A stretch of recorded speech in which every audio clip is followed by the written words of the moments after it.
Boom. And good morning, mob family. All right, all right, all right. Let's get this started. Welcome. And my opener is here, but she's on break from school, but she's went to bed at some ungodly hour, like I don't know, crazy. So she's kind of crashed right now. So I'm going to open and hopefully she'll be up by the time it's time to close. So welcome to the Mob Kaffeeklatsch episode 115, 115. Hello, everyone. Thank you all for being here. It's amazing. Let me just get the comments up. Let's see who's here. What amazing people are here. Good morning, Connie. Chris Mendoza, good morning. Let's see. Linda, good morning. Mary Beth, good morning. Facebook user, good morning. I had to introduce your husband to Peaches. That's a great intro to make for sure, Mary Beth. Heather, good morning. Looks out window, snow and cold. Oh my God, no, keep that over there, Heather, please. Tommy, good morning. Jasmine, Breeden, good morning. Trisha, good morning. Let's see. Oh, RC Battle says he's on the. Hello, RC. Good morning. So it's great to have you all here. Apparently, we're supposed to have a storm rolling through here tomorrow. It's like the end of March, and it's like okay. Yeah, hit us with a storm. I think it's gonna stay as rain. I'm not sure. I hope it stays as rain. So far, they're saying it's just like flood warnings, flash flood warnings, torrential warnings. Pack your arcs because it's getting really bad. So, Jasmine, please tell Stacy we said hello. Lots going on. I'm glad she enjoyed it. Yes, please. Awesome. Tell her to message me when she gets to it. I know she's got a lot going on, but just tell her I said much love to her and the family.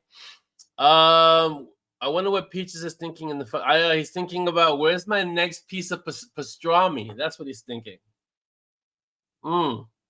Someone just got back from grocery shopping before the big storm. Who was that?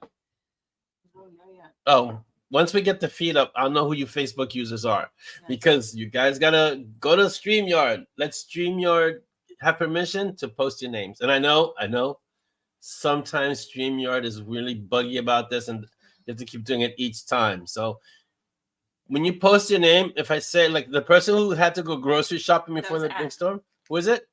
Anne Be? Yeah. Yes, Anne. Oh, and thank you for the pointing out what you pointed out in the book, because I first read it, but my brain was mushed, so I didn't even see what you were pointing out. But thank you, I really appreciate it. Here's the link, guys. Show it. Boom, there it is. Go there and let StreamYard have permission to show your names, please. Thank you, I really do appreciate it. Audrey, good morning. Audrey's keeping that streak going. I'm telling you. Audrey, it's gonna be so that she's gonna have it like 5 years ahead. She's gonna be like, oh yeah, I still have questions on the Kaffeeklatsch.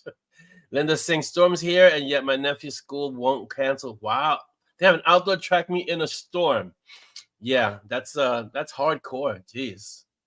And I'm guessing your nephew has to go to he's in the track team, so he has to go.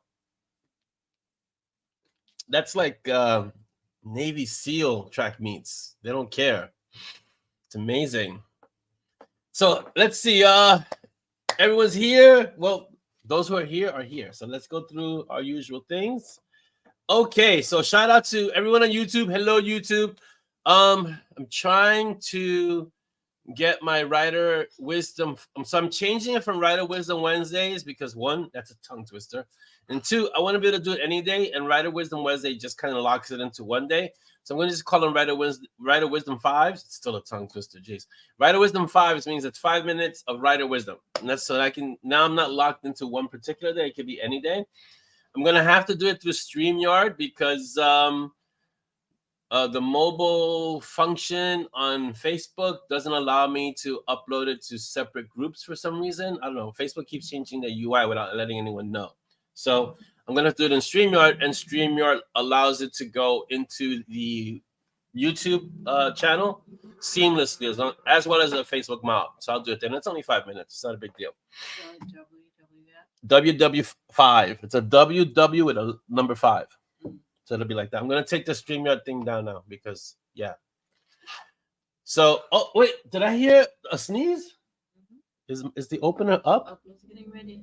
Oh, the opener's gonna get. So we're gonna have a surprise visit from our opener. That's awesome.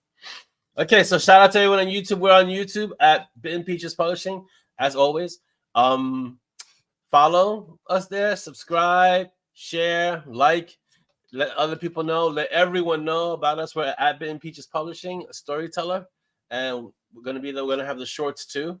So yeah, I think there's been a lot of weird things happening with the social media companies. So there's been some strange things going on, and we've had some weird issues with with KDP and Amazon. They're all kind of there seem to be some hiccups somewhere. Like there's some adjustments somewhere.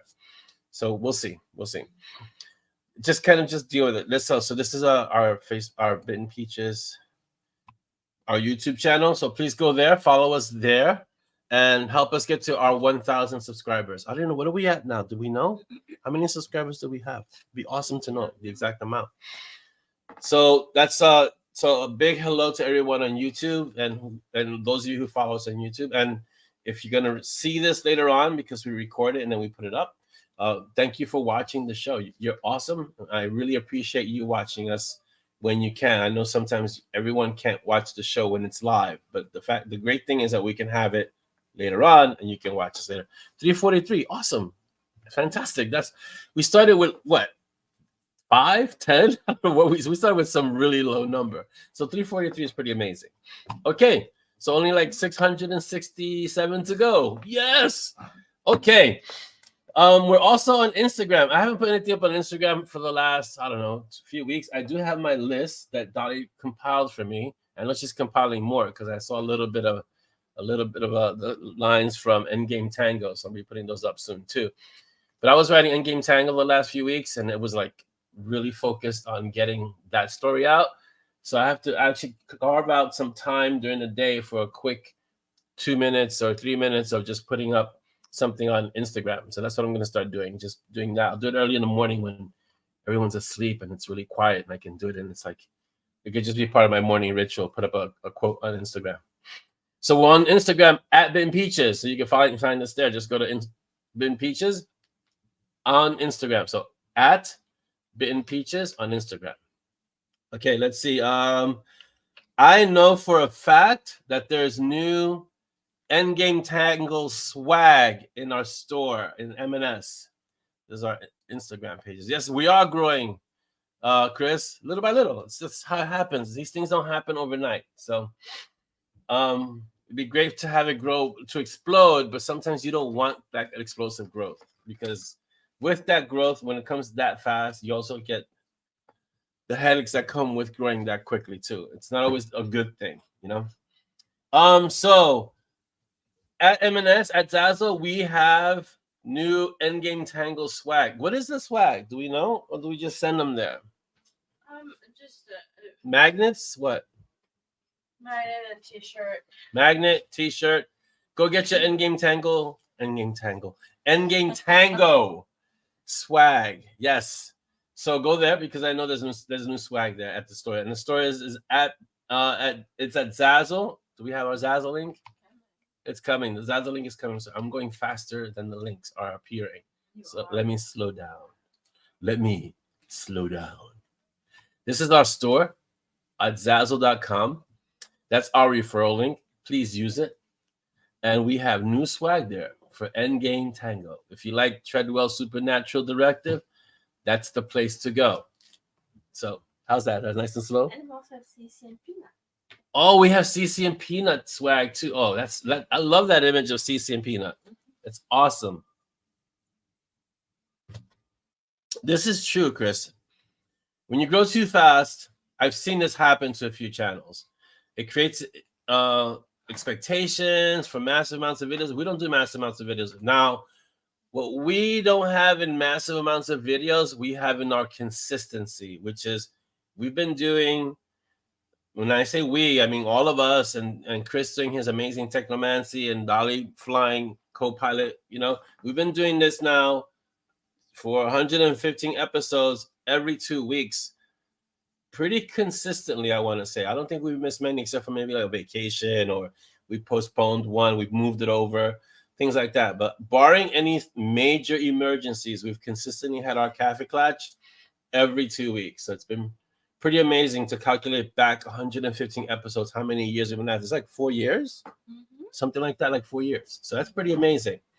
So thank you for being part of that, because if you've been here since the beginning, like Audrey with the questions, I don't think she started the first episodes, but once we started questions, Audrey started questions. So from the beginning, if you've been here since early on, I want to thank you, because, you know, we're here, we hang out, we talk, we spend some time together. Dolly gets to ask me really cool questions that put me on the spot and things like that. So I appreciate you, and I want to thank you for being here with us. Who's better late than never? Who's that? Paige. Paige, welcome. I didn't. There's a handshake. For a moment, I didn't see it. There it goes. Hi, Paige. Welcome. You're here. That's the key thing. We do have a new Patreon, right? New patron. Yes, Elizabeth Vargas, a new patron. Thank you, Elizabeth, for joining us and supporting us, and to all our patrons. The list is getting pretty big. I saw it in the book, the last one, in Endgame.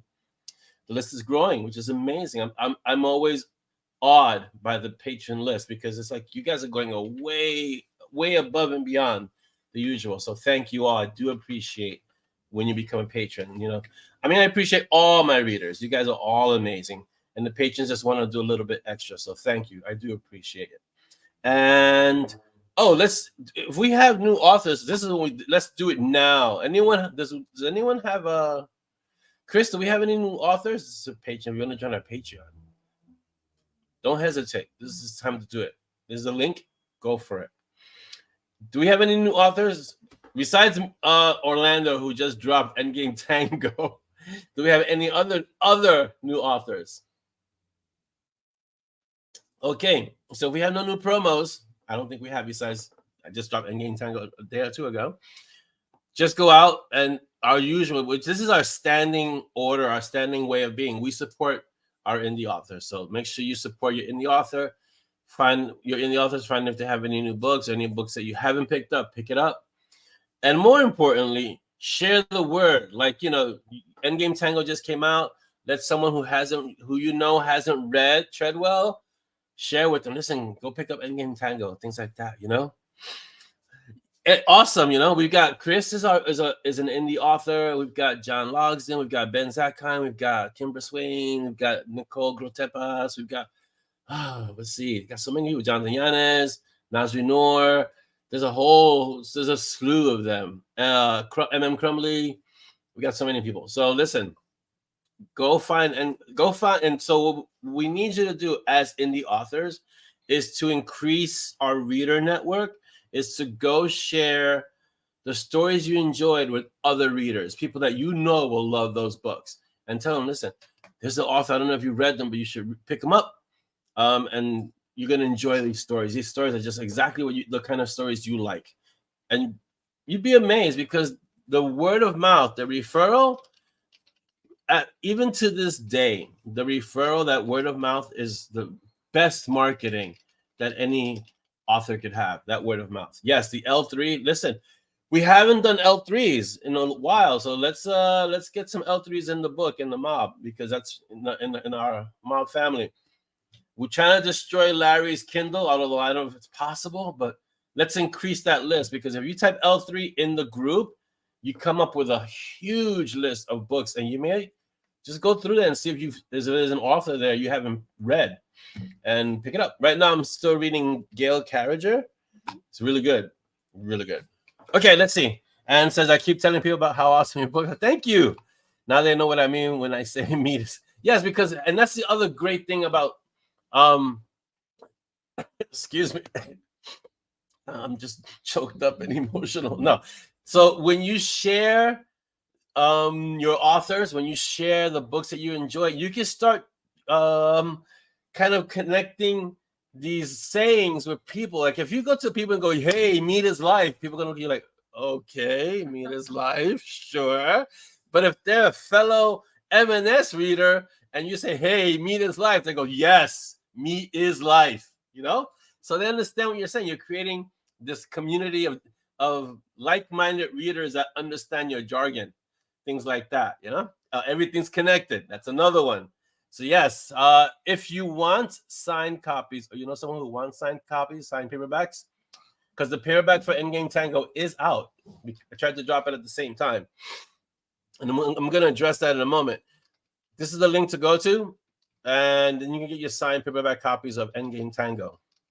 Now, we didn't have an art, and I wanted to address that real quick. We didn't have an art for Endgame Tango. That's on me. Marketing, scheduling kind of clashed all at once. So I take the heat for that one. I thoroughly apologize to those of you who had your claws ready, and we're ready to snick and get out there and start shredding. I always see, you guys are primed to cut through the book. So this time I apologize, but Immortal is coming out soon, and you'll be able to shred through that with both all the blades sharpened. So I just want to apologize. Let's see. Anne says, I always look up all the cards you mentioned to see what the cards are fantastic. I love the cards in the books, Will Simon trilogy end up as a bundle like Bug? Do you mean Sebastian's trilogy? And probably yes, it will. I'm hoping because I don't think Simon has a trilogy. So let's see. Thank you, Connie. I appreciate when each and every one of you recommend the books to other people. I've heard many stories of, listen, I was reading the book and someone saw me reading the book, or someone saw me reading and I suggested it to them and they picked it up. Or there's the other story, like I got my husband, I brought him to the dark side. I got him hooked on Death Wish, and I got him hooked on M&S. So that's like a double win, right? So just keep doing that, guys. I really do appreciate it. And don't only do it with my books. Try to do it with all the indie authors that we have quite a few inside the mob. And more than that, we have authors that we know from the authors that are in the mob. Those of us also know other authors that may not be in the mob, but we still support our indie authors. So like Rick Gualtieri, he's in the mob, but just go out there and recommend books. Just not just mine, but other indie authors, because we all need help in terms of that. It's always good to get the word out, And you know what they say, that rising tide that lifts all the boats. I think Dolly was telling me that the other day. Is like, hey, let's get all the authors to kind of get together and promote each other and talk to each other and, promo each other, because it's good when everyone does it together. It really helps it helps the whole group as a whole. So I want to say thank you to all of you who I know. There's one thing I know about the mob. When we say we're going to do something, the mob, I've always said it, the mob mobilizes. If I say, look, there's a new author that just dropped a book, go get it. You guys go above and beyond, and you get that book. You make that author's day, and they go, wow, what happened? And then we can say the mob mobilizes. Okay, let's see. Oh yes, there's a Facebook user saying something, but Laura Tallman, hello Laura, she's in surgery right now, so send her good vibes. She's having hand surgery. She just got cleared for it. Who's that, Paige? Thank you, Paige, for the heads up. She got cleared for hand surgery, so she's in surgery now. So please send her good vibes so that the surgery goes well and then she can recover right away as soon as possible. Okay. I'm gonna hide the paperback copies. Okay. If you want paperback copies of any of the books, send Dolly a private message and she can get that arranged for you as well. And just go to the link, go to the website. You'll find right there on the website, right? Yes. Go to the website and you can find the request form for paperback copies on the website. Let's see. Yes, Jasmine, I know it's the wrong S. I figured, but that's okay. Annette, hello, Annette. Welcome. This is the first time Annette has been here. Welcome, Annette. Welcome to the madness. So, did that sound unhinged enough? Good. Yeah, it's a great group, Annette. Just welcome, come in, bring your favorite beverage. It's called the Kaffeeklatsch because we're avid coffee drinkers here. Well, okay, I'm not gonna speak for everyone, but I'm an avid coffee drinker. And most of my characters are avid, unless they drink tea, but most of my characters are avid coffee drinkers. So that's why it's a Kaffeeklatsch. Let's see, did I miss anyone's comment? Oh yeah, Anna said that she looks up all the cars. This is true. The cars are awesome. Yes, Jasmine, the Treadwell, just to reiterate and to answer your question, the Treadwell Directive Trilogy will be one book like Bugs. It's not Bug, it's the Gatekeepers. It's just that she took over the story. That's all. Well, and you can relate to Monty because Monty, that's what he drinks, Earl Grey. And I used to drink Earl Grey. There was a time I'm not against drinking tea, although I don't drink it much or at all these days. But not against. I think tea is good for you. It's just that I'm more of a coffee drinker. Is my opener around? Not yet. Oh, she's not. Okay, she's gonna close because we're already into the show, like deep into the show. All right, so let me go do a few of the updates that were here. Endgame Tango. I hope I'm not gonna go into the story too much because book just dropped. But if you have any questions or if you have any comments you want to make about it, feel free. If it's not spoilerish, we'll get into it. If it's gonna spoil the story, we'll kind of divert around it so it doesn't spoil it for those who haven't read it yet. I agree, Jasmine. It is Bugs series for sure, but it's called The Gatekeepers. But it is definitely, it could be called The Gatekeepers with in the parentheses below Bugs series. How's that? But it's definitely, I agree with you. It's Bugs series. And I think it's known as Bugs series. I've heard it referred to that a few times. Like, what's Bugs series name? What that book in Bugs series? I'm like, what are you talking about? I haven't written any bugs. And oh yeah, Bugs. Oh, The Gatekeepers. Got it. I agree, Heather. A good cuppa can be calming, but this coffee is better. I just can't. That's again my opinion. I think there's a line in Endgame Tango where Gray says, "There's no such thing as too much coffee." I am definitely a proponent of that.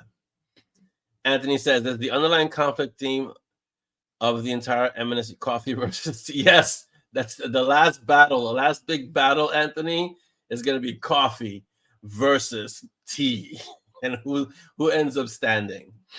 And does it mean at some point there will be a clash between Monty and Strong? Yeah, because it's like if you look at it, it's also Star Wars versus Star Trek with Monty and Simon. Same thing. They're very much opposites or different sides of the same coin in many ways, but definitely coffee versus tea. Oh yeah. I thought bringing Gray into Endgame Tango was fun.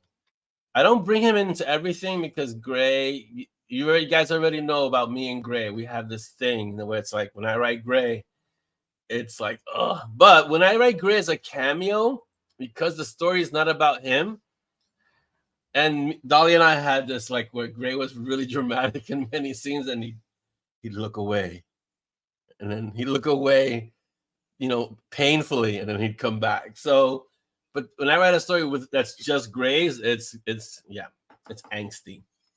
So I'm glad you're enjoying it, Audrey. Is Patreon monthly or is there a one-time price? I don't know. Dave?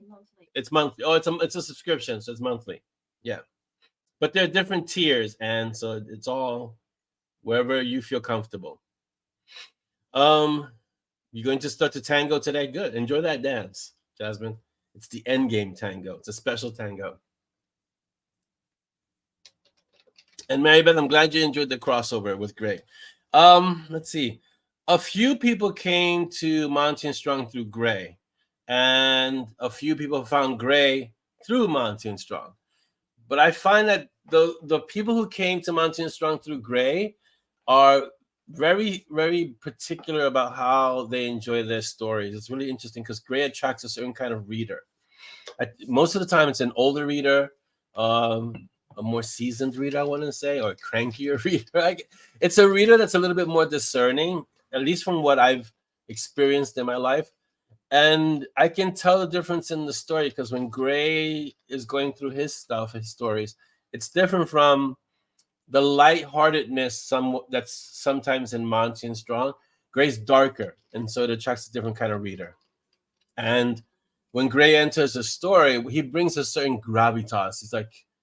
It's an experience, the experience of wisdom and age, and he's basically dealing with all these little kids, and he's got to kind of school them. And I just look. There's some great scenes in Endgame Tango with Gray that I can't even go into it. But you get to see Gray flex a little bit, and more importantly, you get to see Frank flex a little bit, because I know I was asked, are we ever gonna see Frank demonstrate some of his power? You get to see a little bit of that Endgame Tango. Bad way of you to give away the true overarching dramatic plot twist. Yeah. Can you guess whether the gods are coffee or tea drinkers? Let's see. I would say coffee, most of them. Most of the gods are coffee drinkers. I'm sure there's some that drink tea, but in my world, most of the gods are coffee drinkers. Which says all you need to know about me. It's true. And we don't mess with cranky old mages, for sure. Especially, you know, if so, Gray epitomizes, and it's interesting because the story is not about Gray, but he ends up stealing a lot of the story because that's just the character. Gray epitomizes the old person that still has to deal with pains, wakes up, and then so when they wake up, their body takes another 20 minutes to wake up, because and a lot of us can relate. And you know, he has old aches and old pains and old scars, and that's just the way it is. And when he casts, he has to drink coffee because the coffee deals with the pain from the casting. And it's a whole lot of things. And he's got to deal with Izanami and the sword that wants, you know, she's bloodthirsty. She wants to take over. And he's like, you're not going to take over. There's a lot. So, oh yeah, and there's a little bit of Dexter in there too. So, okay, so there's a bit of a few cameos in Endgame Tango. There are a few. Persephone and Mo are tea drinkers. Yes, they are. That's true. They are. So you're in good company, because Persephone and the Morrigan, for sure. When you add Dexter, it's got the makings of a disaster. Dexter, how do I explain adding Dexter as a cameo? It's different. Dexter brings, unlike Gray, Dexter's old, just like Gray. Dexter's older than Gray. But unlike Gray, Dexter's not cranky. It's interesting. Dexter is kind of really easygoing, very bohemian. He's still powerful as all get out, but he's not as somber as Gray. He kind of enjoys, he lives life. He enjoys life. He loves life. And so he could be scary because he is a harbinger, but the feeling that he brings to a story is one almost of playfulness. Like the way he wants to always share, he wants to overshare what happens between him and the Morrigan with Simon, and Simon has to keep like, no, thank you, TMI, too much, stop right there. But he's always willing to share, and so he's fun. He's like that fun uncle that's kind of slightly crazy, but he's always there for you in a pinch, and that's definitely Dexter. Whereas Gray is like the uncle you don't approach all the time, because you know he's just gonna really be angry. But when it comes down to it, and when the rubber meets the road, he's always there for you no matter what. And that's why Gray is there. Yeah. And that's also because, yeah, Dexter isn't always in pain. Dexter is not always in pain. Dexter is old, but it's hard to describe Dexter's. He's happy, basically. He's a happy character with a lot of sharp edges and a dangerous side to him, basically. Yeah, Gray has enough to deal with that. If he adds scotch to his coffee, and the city might be in danger, I think. Yeah. And yeah, Mary, he's easygoing until he isn't, because Gray has had moments. Dexter has had moments where he was easygoing, laid back, and then it's like a switch flips, and next thing you know, you're not gonna feel comfortable or safe around Dexter. So yeah, that would not be good. But I agree with Linda. It's because Dexter isn't always in pain. Also, think about the different dynamics, right? Dexter isn't alone. Dexter has the Morrigan, whereas Gray lost the love of his life, right? I don't hope I'm not spoiling anyone. If you haven't read Wander, you really should. But so Gray, although he has Coda and Cole and Frank, and those are that's his close family, Gray is still at his depth, at his core, he's alone. And he's alone because of something that he did. So he has to live with the weight of his choice and the weight of his actions. He has to live with that every day. Something that he did caused him to lose the love of his life. Even though he was trying to save her, it's still his fault that she's gone. That never goes away. And so that's one of Gray's driving, I would say, characteristics, that darkness that he holds on to. He never lets it go. Even when he's told, You've got to let go of the past. You've got to let go of what happened. You can't. Something like that, you can't, because it's not like they broke up. They didn't break up. She's gone because of something that he did. I mean, she's gone, right? And so that's the big difference between Dexter and Gray, because Dexter has the Morgan and she's scary too, but they're together. They're both kind of equally scary, but he has someone, whereas Gray doesn't have someone like that. And so that's why Gray's character is deep and prompted an impromptu psychological questioning over over the last week. Yes? Yes. Yes. Some of my readers were concerned about, are you okay? Because Gray seems a little dark. There's a lot going on with Gray. What's going on? Yeah, Dexter also has his family. So Dexter lost his brother, right? But he still has his nephew, and he's got his family. Dexter has family, and so he may be the black sheep of the family, and he may be blacklisted in the family, but he has his family, and so it's different from Gray. Will Gray find love in a future book? Will Gray find love in a future book? I'm being asked. I don't think so. I don't think Gray has room for love in his life. You know? He already has a woman. Well, psychotic. He has a psychotic, bloodthirsty goddess. I don't think, because you have to also think. So here's the other thing about Gray, right? Even though Dexter is the harbinger, it's a mantle, the harbinger. It's something that he can control. He's never in danger of losing control and becoming the harbinger of death and running rampant and destroying half the city because he lost control of the harbinger, right? Because it's a mantle of power. What Gray has is a tenant. Basically, he has a bloodthirsty goddess that's just itching to take control of him, of his body, and go on a rampage and kill everything. So he always has to keep kind of a tight rein on that. And so losing control of that would be a bad thing, capital B, capital T, right? And so he can't let himself be vulnerable to someone else in his life, because it's easy to use someone else to get to Gray, to get him to lose control, to take over, and then Izanami's loose and she's wrecking everyone and killing everything. And yeah, that would be totally bad. So Gray also has to keep. So he has these walls up for a reason. It's not because he wants to be that way. It's that he kind of has to be that way, which makes him a great character.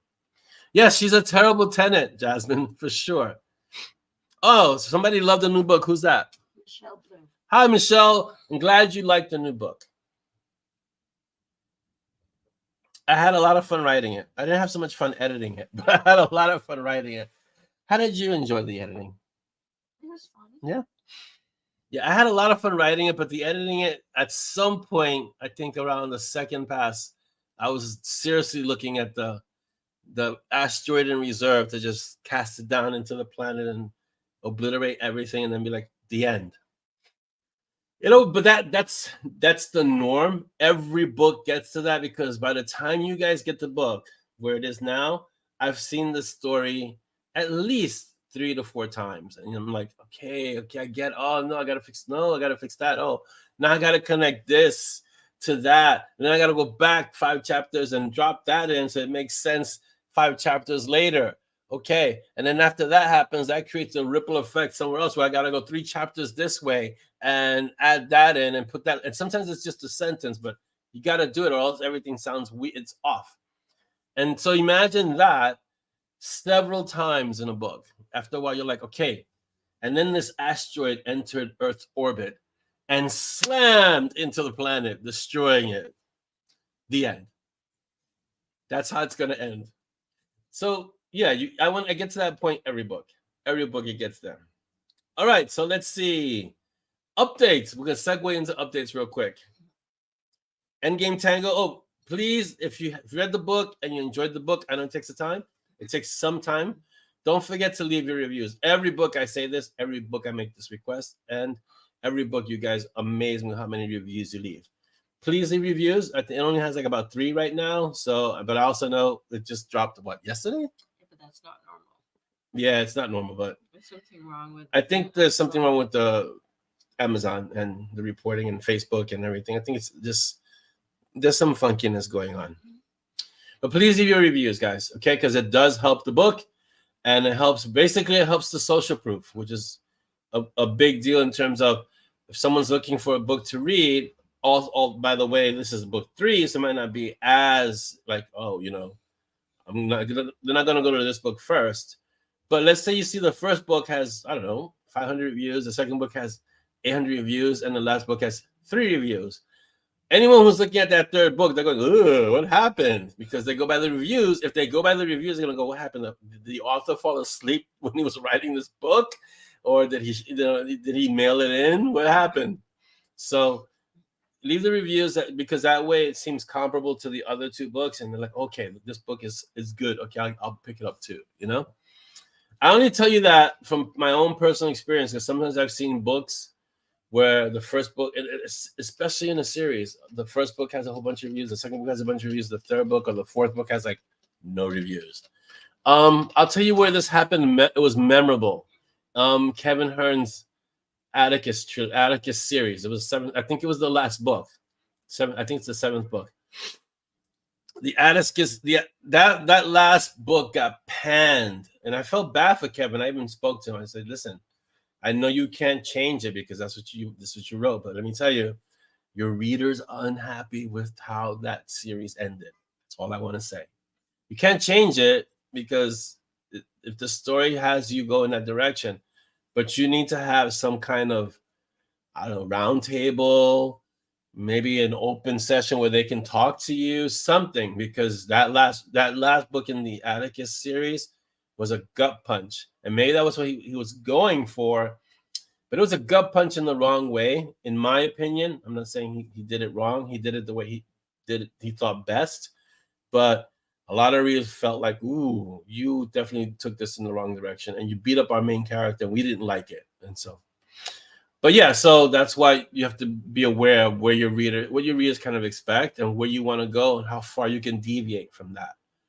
Let's see. They don't check the release date. Yeah, they don't check the release date. It's true. Let's see. I'm only halfway through, but loving Annette. I'm glad to hear that, Annette. Let's see. And if you get books on Kindle Unlimited, you have to go to the very last page, or it affects. Yeah. If you're on KU, please go to the end, because it does help generate revenue for the book. So I do appreciate that. What did you guys think about the last fight scenes? Who was that? You? Dahlias. What do you guys think about the last? You can't. They can't answer that. I mean, I guess you can answer, but be vague. Be vague about how you answer that, because if you go into detail about the last fight scenes, it kind of gives away the story. So just be vague. Also, go to the cover. Yes, Mary, but I agree. Go to the cover. Go to the end, and it kind of helps the revenue for the book. Yeah, we'll just table it for. Yeah. In a few weeks. Yeah. Also just unhappy in general that it ended. It's hard when you love the characters in the world. So yes, I was unhappy that it ended. I know if you're referring to the Druid series, yeah, I was unhappy that it ended. I know he has them in the Ink and Sigil series. I think they make appearance like cameos, but it's hard when one of your favorite characters series ends. That is hard. Yeah.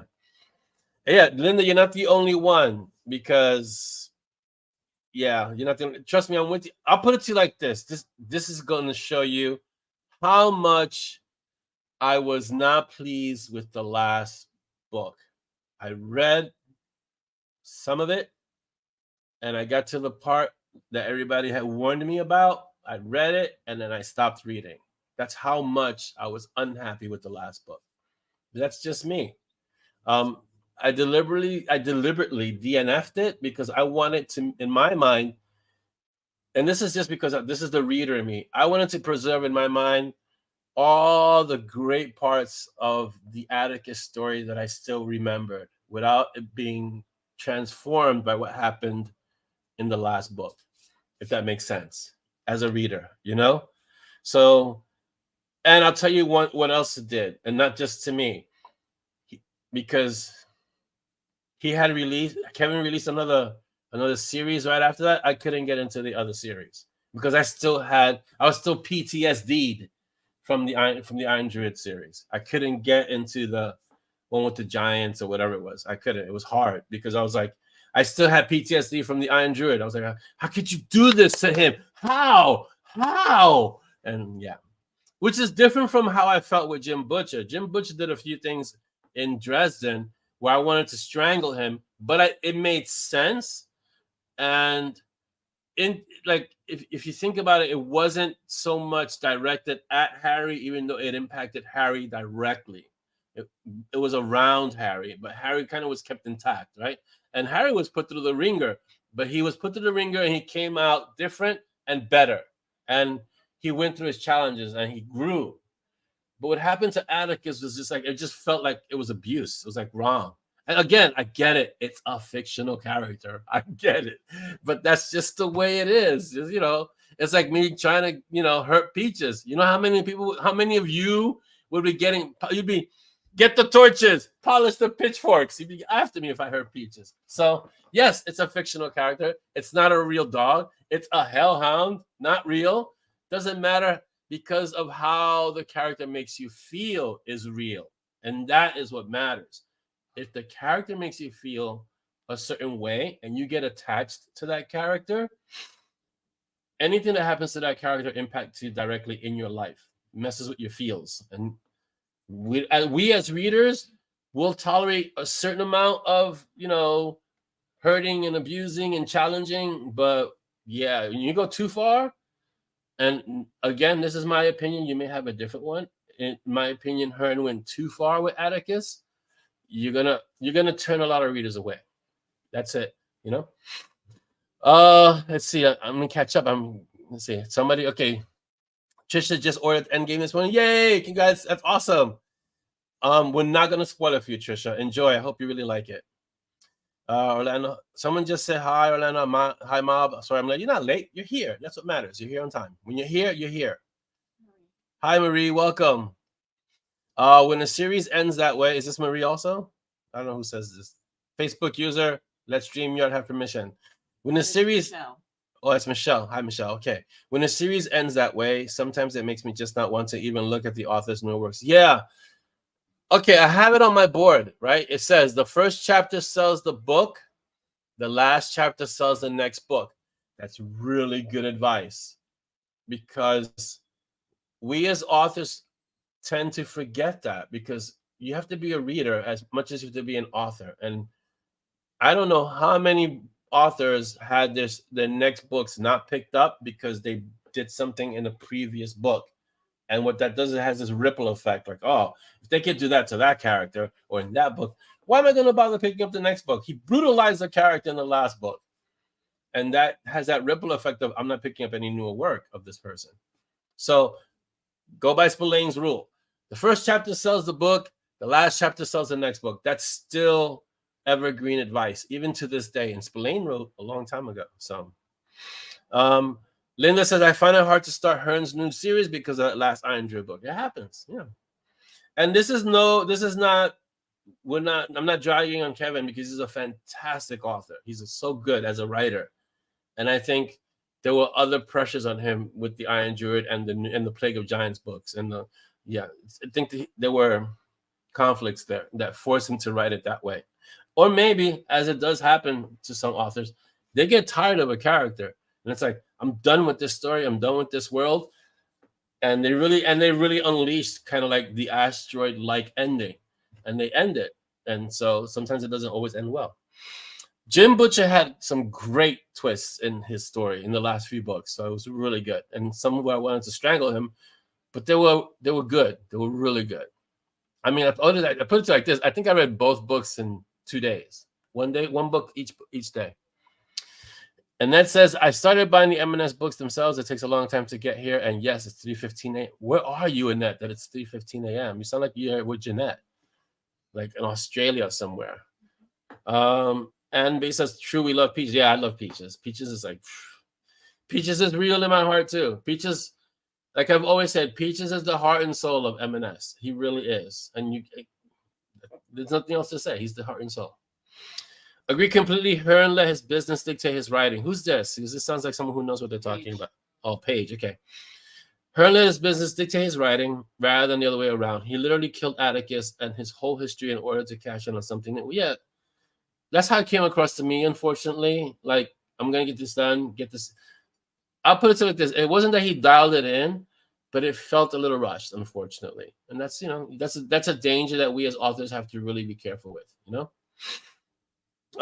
We don't care if they're fictional. You bring them to life, you make them real for us. Yeah, and that's okay. There's a lot of scientific study where the brain doesn't know the difference between something that's real and something that's fictional, right? Or what we perceive to be real and what is fictional. Sometimes the brain cannot tell the difference. And so there's a lot of neurological studies in this field where something that you could imagine and something that's real, that you perceive as real, to the brain, there's no difference. In terms of a character in a story, I mean, I was just looking at characters that stand the test of time. Like I was thinking about Darth Vader and Superman and Batman. I think I was discussing Batman the other day with Dolly, right? I was talking about how he's 80 years old. 80. Any author, any creator would love to create a character that lasts 80 years. You know, or Sherlock Holmes has been around forever. Like even when Arthur Conan Doyle tried to kill him, he couldn't because the uproar from the readers was so great. And how many times has Superman died and they had to bring him back? You can't. Some characters you just can't kill. And it's not even a matter of plot armor. It's just a matter of there are characters that span generations. I grew up watching Christopher Reeves on black and white TV as Superman. And if my kids grow up now, they can still watch Superman. So we're talking, and before me, there was still Superman. So it goes past generations, right? So you want to create a character like that. And when you create a character like that, in a way, it's no longer your character. It belongs to I want to say the fandom in a way, but it belongs to the people who love the character. So you can't just take liberties with that character anymore. You know, and that's why. It's like that. Let's see. We don't care they're fictional. You bring them to life. Yeah. I even get to where if an author says the next book is the last one, I stop reading the series because I do not want to accept the end. There are a lot of people who do that, who say, if that's the last one, I don't want to read it because I kind of want to stay in this world. And so, yeah, some authors, when they say this is the next book is the last book, you kind of push away a lot of readers because they don't want to, and they don't want it to end. Hello, who's that person that just said hello? Enid. Who? Enid Rodriguez. Oh, hello, Enid. Welcome. Australia, yes, and that you're in the same place Jeanette is. That's why it's 3:15 where you are. And welcome for being up in the middle of the night. Awesome. Marie says reality is what our brain interprets. Yes, we create our what is it? Perception is reality. So yes, it's very much like that. Just like Tommy just said, perception is reality, and it's true. Sometimes you get two people to watch. I mean, this is documented. When you have witnesses in criminal cases or in court cases, no two witnesses see the same thing, and they could watch the same scene, but they don't see the same chain of events occur because witnesses are unreliable and our senses are unreliable, and perception is reality. One person can see one thing, another person can see another thing. That's why you have to have corroborating witnesses, and better if you have cameras and things like that. And then you realize, oh, what you saw wasn't really what happened, but what you saw is what you created that happened in your mind, as the way you perceived it, you know? Gotta pop back out, pack in the SUV for Cubs. Yeah, that sounds like Michelle. Bye. And you're welcome for the new book. Awesome. All right, we have questions. I'm gonna go answer questions. Hold on. Be right back. Questions. All right, so Audrey is keeping her streak alive. Audrey. Okay, here we go. And if you have questions, this is the time to ask. So start putting them in because we got and the episode is going to be over in about 20 minutes. So ask. All right. And if it's about Endgame Tango, it has to be vague. Okay. Like Dolly's question. What did you guys think about the fight scene? Nice and vague. You can say, oh my God, it was like, and then, like that. Okay. Audrey asks, what did you not expect to happen as you got older, getting older? Because the life that I lived when I was younger did not promise me getting older. Put it that way. I'm much more mellow right now than I was when I was younger. So getting older was what I did not expect to happen. So there you go. Yeah, I lived a really, really rough life, and yeah, I don't go into too much, but let's just say a lot of stuff that you read. A lot of it is firsthand experience. Dolly has a question. You ready, Dolly? Yes. What is your favorite decade and why? I assume it's referring to decade of my life. I'm guessing. Or or it could be. What's your like, favorite what's- decade in general? Just 1800s. Go back. Oh, if you're reading a historical Fiction, Regency book, sure, but if historical you Regency real life, books. living in there, and probably Some wouldn't favorite be that decades back great. there for sure. I'd say it would be my teenage years. So the 90s, that's the most memorable. That sounds awesome. Yeah. Teenage years sounds always Yeah. pretty fun. Well, it's a mix, right? Because it's fun, but there's moments you're like, ugh, I can't wait to grow up. There's a lot of I can't wait to grow up in the teenage years. And I can't wait to grow up so I can do my own thing. Then you grow up and realize, oh, teenagers are really good. Teenagers, it's so full of experiences and new things that you're having for the first time, and you're learning so much about yourself. This the constant conflict of who am I? What is love? What is happiness? Yeah. This questions that you're trying to figure out and find answers to, and understanding what friendship is, and where do you fit, and finding yourself, loving yourself. There's a lot of growing. So much. Yeah, there's a lot of growing and learning. And understanding your place as a daughter, a sibling, child. It's tough. It can be tough. Friend. Yeah. And there's a lot of pressure usually in the teenage And everything's years. so vivid as a teen because you're so emotional. True. So the music embeds itself in your mind, and every time you hear it, it's like, it's amazing. Just that nostalgia, the nostalgia, It doesn't feel the same as an adult because you're dealing with so many more. Yeah, it's different, completely different. Yeah. And I think it's a lot of inside looking out, because when you're a teenager, the world and the universe still kind of revolves around you, and so there's a lot of introspective learning and experiencing because you are discovering yourself. So there's a lot of that. Yeah. I know, at least for me, there was a lot of inside looking out kind of thing. Okay, that's a great answer to a fantastic question. Thank you, Audrey. Last question from Audrey. Orlando, do you ever dream plots? Yes. Monty and Strong was a dreamt plot. The first chapter of Tomb Yards and Butterflies was a dreamt plot. I was in the middle of writing Sepia Blue. Actually, I had just finished book 3, and I got the plot for Monty and Strong. The first chapter came to me almost fully formed. The characters themselves, Monty and Simon, came to me fully formed. Peaches came a little later, but in the same neighborhood, same time frame. And it was one of those where you're compelled to write it because it's just annoying the heck out of you and it's bugging you, and every waking thought is, what would this character do? And oh look, this character would say this, and that character would say that, and so you can't write the story you're supposed to be writing, which was supposed to be book 4 of Sepia Blue, which was nameless. I couldn't write it because every other thing was something having to do with Monty and Strong. So that was a dream plot that came almost fully formed, and annoyed me to the point where I had to make a treatment for it to get most of the story out. And then I was able to go back to Sepia Blue. But until I did that, I couldn't continue. And those are our questions. So let me see if anyone else has another question. If you have a question, this is the time to ask. Okay. Why does the Amazon link say Endgame's not available? I don't know. Where does it say that? That's Marie's like in Romania, so there may be something over there. I think there's something acting up across the board, Marie. So it's been that way for a few weeks. Yeah, it's been that way for a while. So we'll look into it, but I think it's more on their end, not ours, unfortunately. Let's see. Why? Okay. Yep, I get that. I make 60 for sure. And that, you get to that age, it's like, it's different.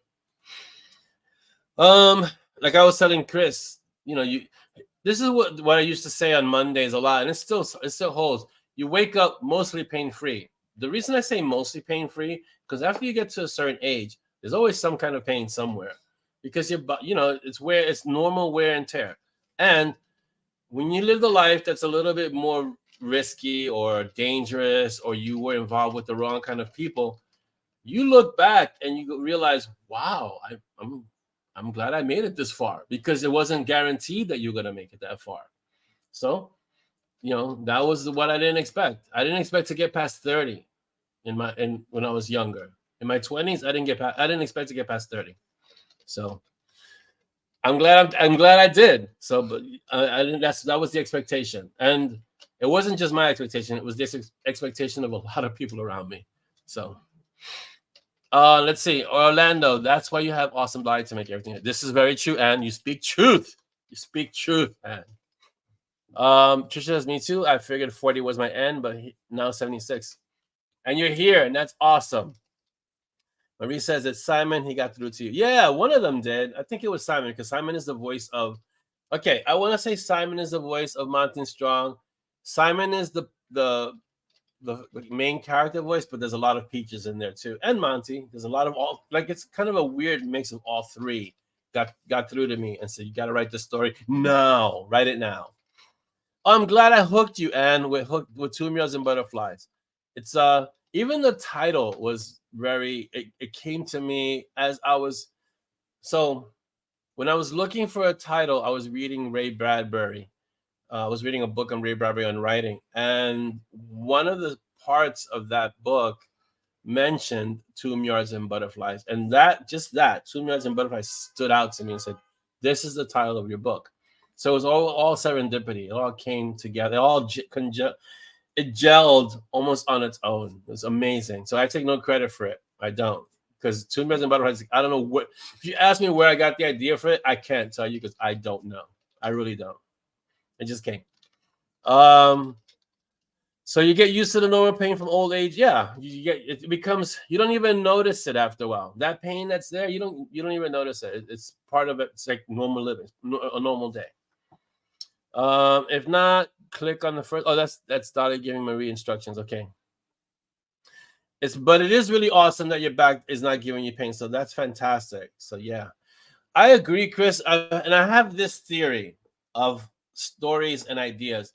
I think a story or an idea will come to a creative, whether it's a book or an artwork. And if that person so there are various reasons why that person may not do it at the time. They may not be ready for it. They may not be receptive to it. They may not be far enough in their creative process to be able to express it the way it's supposed to be expressed.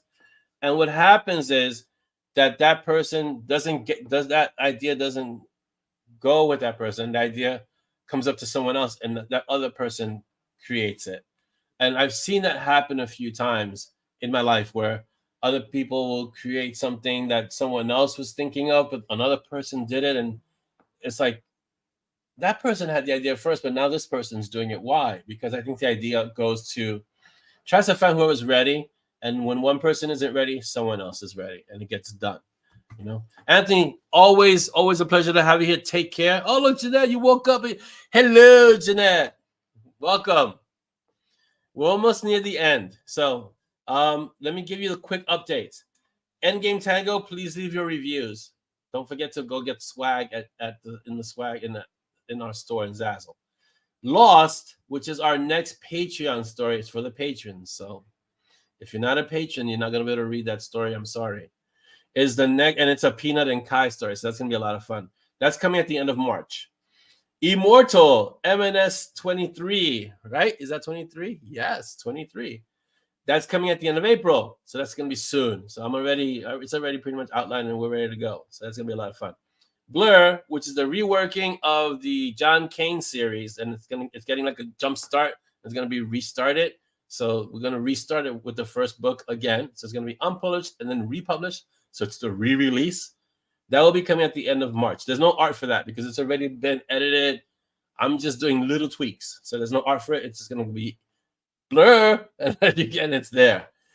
The Secret Project, I'm currently creating a story Bible for it, and the world building and all that fun stuff. And that should be the end of May. If you're part of our Patreon, though, you get special early access. So if I were you, this book is this story, because it's a series, it's gonna be so much fun. You're gonna want to be part of Patreon. I trust me when I tell you, you're gonna want early access to this one. It's gonna be like, oh my god, no, he didn't. He did. Oh, really? Oh, you know, it's gonna be one of those. So you want to be part of the Patreon to get the early access to this story. And yeah, anything else you want to add, babe? Woo! All right, so we've got about 7 minutes to hang even more. I agree, Chris. To answer that, is that M&S was meant to be thoughts in the ether. I agree. I'm a strong proponent of thoughts in the ether, because sometimes I get ideas even as I'm writing, and I'm like, where did that even come from? Like, how did this concept even arrive? It's not like I'm actively trying to create something, or in the sense of trying to create these thoughts, but sometimes, who is it that said? Louis L'Amour said that the water will flow, I think, once the spigot is open, or the ideas come once you're in the midst of the work. I'm paraphrasing, right? But basically what it means is that you'll get more ideas as you're doing stuff. As you're writing, you get ideas. And that's without fail. Every other series that's been a spin-off of Monty and Strong has happened while I've been writing Monty and Strong. So you name a series that was an offshoot, and even the ones that weren't, like Bug and the Gatekeepers and Nixia, all those things happened while I was writing Monty and Strong. I would get an idea. Oh, that sounds like a great idea for a series. And then I put an idea, put a pin in it, put an idea, put it to the side, and then I would get to it. And if it stuck, if it kept pestering me and I knew that it had legs and I could go back and kind of develop it, you know? Yeah, I agree, Chris. It happens with all professions. I think with every creative endeavor, there is a methodology, and there's something that comes to you that inspires you. But I think the inspiration has to find you working. And when it finds you working, it's like, okay, here's some more ideas. And look, you can do this. And look, if you go in this direction, and then you can go in this, and there's these forks and branches, and it's amazing, you know? Oh, the Patrician has requested yours. Take care, Ned. Thank you so much for waking up in the middle of the night and joining us. That is awesome. Thank you for being here. And it's your first time, so that's even double special. Yeah. Marie, take care. Have a great rest of your weekend. Let's see who else is here. There's some, but not enough. I know I'll be putting up quotes. Oh, yeah, I know who that is. That's Dolly. Yes, the wife. Yes, secret project. I don't know if it's really secret, but barely mentioned project. It's kind of secret. I'm doing homework for it. I'm reading Gail Carriger. I read Sarah J. Maas, although Sarah J. Maas was too. I'm gonna be honest. Should give you an idea. I'm gonna give you an honest. I'm gonna be honest and say Sarah J. Maas was just a little bit too sappy for me. Okay, I'm being out there. I think she's a great writer, and any accolades that she has received are well deserved. She's a fantastic writer and author. Just not my kind of author. But I read the books. I think I read most of the books. And then I read Gail Carriger, and Gail Carriger is actually more in line with my kind of way of being.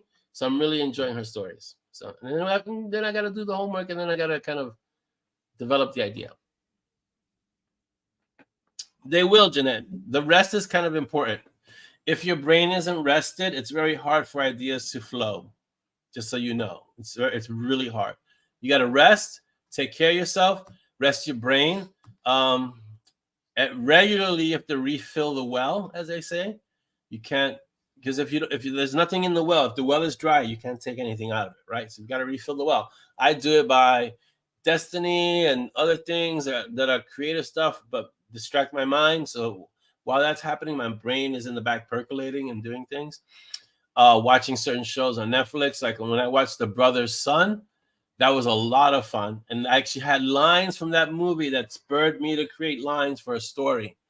So that was great. When you do things like that, shows that you enjoy and that are very creative and well written, because for me, it has to be well written. If it's not well written and well acted, I can let go of a lot of things. But if the show or the movie is not well written and the acting is I can even deal with subpar acting if they have really good lines.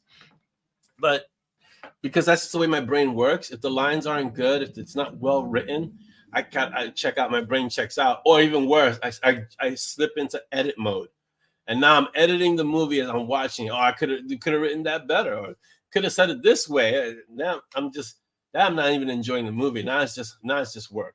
So I don't want to do that, and so I'd rather not watch it.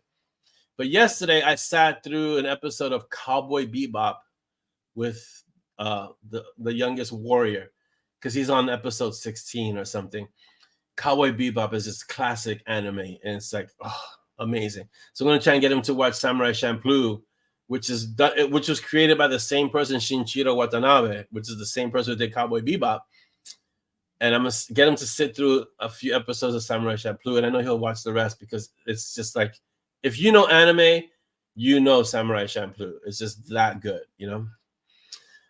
Jasmine says, I need my action movies to have a good chest kick. Yeah, it's kind of like that. You know, your action movies have to have certain things that make you go, yes, now we're getting started. Things like that. I don't like villains who monologue things. When I see them doing that, it gets just, I'm like, my brain just goes, okay, I'm done. Because monologuing it takes away from the story. I'd rather the villains speak through their actions, you know? And that's when you really get invested in, oh, this person's, you know, and then the protagonist can say, whoa, wait a minute. And now it's a different give and take as opposed to monologuing. Mindless action sometimes the best. Yeah. Well, you'll see that. See, to explain it better, I think this was Steven Spielberg who said he always had to drive with a pen and a pad because he got his best ideas when he was driving, because that's that mindless action. And I think what happens is that your brain is kind of busy, let's say, keeping you alive and not having an accident, that it's so focused on that it can't censor other thoughts. And so now the creative part of your brain is free to go, wait, remember that idea that we had? This is a good time to really work on that. Or you'll notice you're in the shower and that's when you get good ideas, or you'll be doing the dishes and that's when you get good ideas. It's things like that. That kind of routine, repetitive, mindless action somehow frees up part of the creative side of the brain to develop or to bring you an idea, you know? So yeah, the villainous monologue is a lazy way. I don't like that. I don't like the villainous. I don't think I've ever done a villainous monologue. I've always had the antagonist fight, you know? Like if these are the choices you've made, you're gonna live and die by them. So yeah. Jasmine says, I think the monologue is a cop-out explanation because they couldn't show it. Yeah. And that's a problem. For me, that's a real problem, having the monologuing. That's who really did that? It was an animated movie. I think it was Megamind. Was it Megamind? You call me monologuing? Yeah, I think it was Megamind. Where you call me monologuing. So they really poked fun at the villain monologue. Like, I was monologuing, like, so look, if a villain ever monologue in a Monty and Strong story, for sure Simon would be like, oh, it's time for the monologue. Got it. Because it would be definitely Simon would snark if a villain tried to monologue, and then he'd try to stab him with Ebenso or shoot him. It's like, we don't have time for you to monologue. What do you think this is? You know? And it would be like that. That's how much disdain I have for the villain monologue. I think it's a cop-out. I think it's like, like Jeanette was saying, it's just lazy. That's lazy writing for me. When a villain does the monologue, have the villain act. Not only that, make the villain so engaging that you kind of want him to win in a way. Because you're like rooting for the villain, and then you realize, wait, I can't root for the villain because the villain's like twisted and evil and wants to do all kinds of horrible things. But I kind of empathize with the villain too. I kind of sympathize. So that's how you want your villain to be. All right. 1 through 7. Pick, because we got 15 people here, so you get 1 through 7, and then we can put the last. And where's my closer? Is my closer up? Is she okay?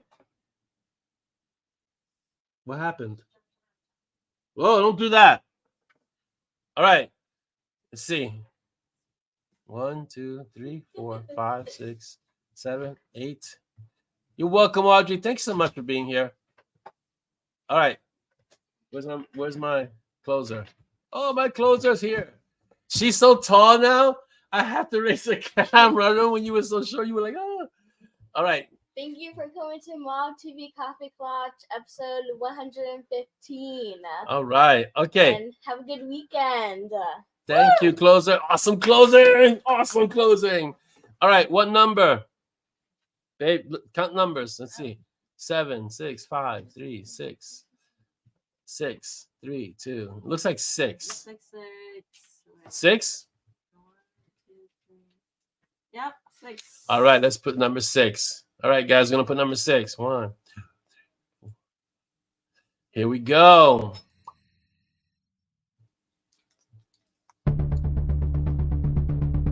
Have a great weekend, guys.